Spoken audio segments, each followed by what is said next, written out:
We signed a deal with Konami and the clock started ticking. You really have to optimize things. You play, you see everything. We're here at TGS. This place is insane. We're seeing queues and queues of people waiting to play.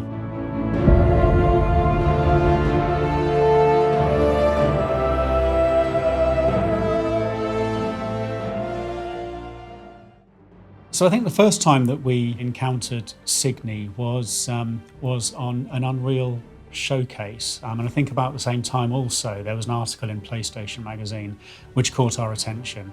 Obviously it looked really beautiful. And the fact that it was a shoot 'em up and it was doing something a bit different, it was trying to bring those artistic sensibilities and storytelling to a shoot 'em up, which just seemed like a really exciting idea at the time. Meeting the team, learning about the background of the team, it was just really exciting. They didn't come from a traditional video game background. Another one of the things that really excited us about the game was that this kind of shows an evolution of the shoot 'em up. What we liked about this is that there is a story. It is a next-gen looking game. And I think the appeal there was that this can be a shoot 'em up not just for people with super ninja reactions, but this can be a game for people that enjoy modern action games, and maybe this is a way for them to get into shoot 'em ups and to start enjoying and seeing the appeal of those. It just turned out that we had a sort of shared vision of where shoot 'em ups could be going. We signed a deal with Konami and the clock started ticking. So we had to get visas to get Narek and Helen into this country. I had to find a studio, and it was not easy. So we packed up, we came to Edinburgh. Edinburgh it was just fantastic. Beautiful city. Beautiful place. That brings us into choosing team members, and that was also another huge challenge. You have to be completely sure this is the team I want to work with, and there's chemistry in this team. And hope for the best. And hope for the best, Yeah. because you never know what's gonna happen. Never know. I've worked with Narek and Helen before. Yeah, in fact, we worked already in an animation film. So when Narek approached me that they're doing a game, it was enough. Okay, you're making a game, I'm in. My job revolves around focusing on the asset sites and bringing them into the engine, and a lot of the effects. You really have to optimize things because you play, you see everything, and if it breaks, it's going to show. When we were making effects and everything, we were really pushing it, trying to make it as maximum quality that we can. But then we have to really think about it has to play on a wide variety of hardware. So it's that compromise where you're trying to make it work, but still look as good as possible. What I do is I've been grabbing the assets that our 2D artist has made. I'll bring them together in the Unreal Engine and add the functionality towards them. One of the things we'll be able to do is the designer will tell me, these are the list of upgrades that we're going to have in the game. This is the description I want. He will then give me the text. I'll take the image from it and I'll be able to update these dynamically. I've created a separate widget for each of them, and on the upgrades menu I can change to French here, and then I can see exactly how it looks to see if there's any overlaps. This is a tentacle we had for one of the bosses. It was a scarab, I believe. It was the most complicated one for me as a rigger. So we had different challenges here. We had to be able to stretch the bones, we had to be able to scale it, and also be able to grab into something. Also, we shouldn't have flipping in the bones. So it was quite challenging. Every single bone here is controlling by a script. It's not anything default by the software we're using. So it was complicated. It was really complicated. As you can see, if we zoom in the claws, you can see we have different level of details. And this is only one tentacle for a boss that had 8 tentacles. So you can see the scale of the game, even for smallest thing here, which was really complicated. We wanted this boss to be that kind of boss, pure traditional shmup boss. Because this is an alien invasion kind of game, we wanted to pay tribute to War of the Worlds, so we went with the tripod design. We used like animal bones and vertebra as a basis for all of our bosses, so you can tell here that this is a vertebra bone. Handle essentially all the aspects that make the game playable.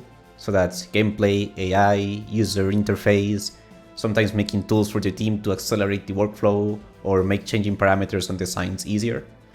So anything technical, anything that interfaces with the game, I pretty much have my hands there.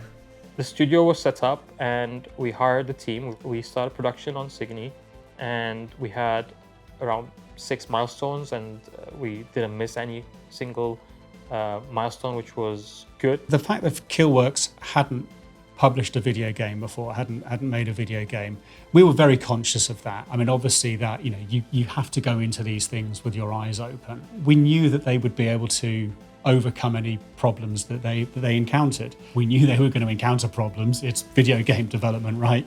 And there's always problems, but it's how you overcome those.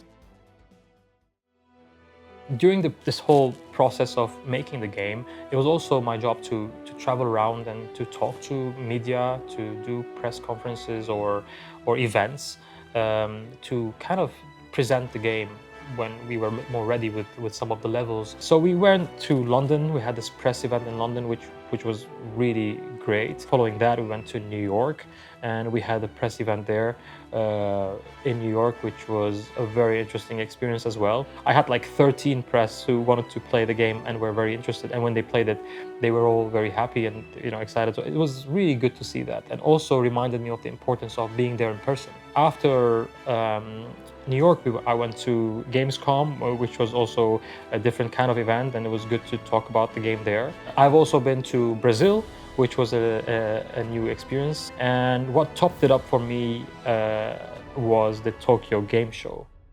We're here at TGS. This place is insane. I'm loving it. It's really a lot going on here. We're about to head to our interview on KONAMI stage. That stage is awesome. They just announced CYGNI, and our interview is in around 5 minutes. So yeah, can't wait to show CYGNI, some more CYGNI on stage. Yeah, the entire KONAMI team actually have been super helpful, very organized. TGS went so smoothly. We had the stage show yesterday, which presented CYGNI on stage. It was just, awesome to show everybody in that environment.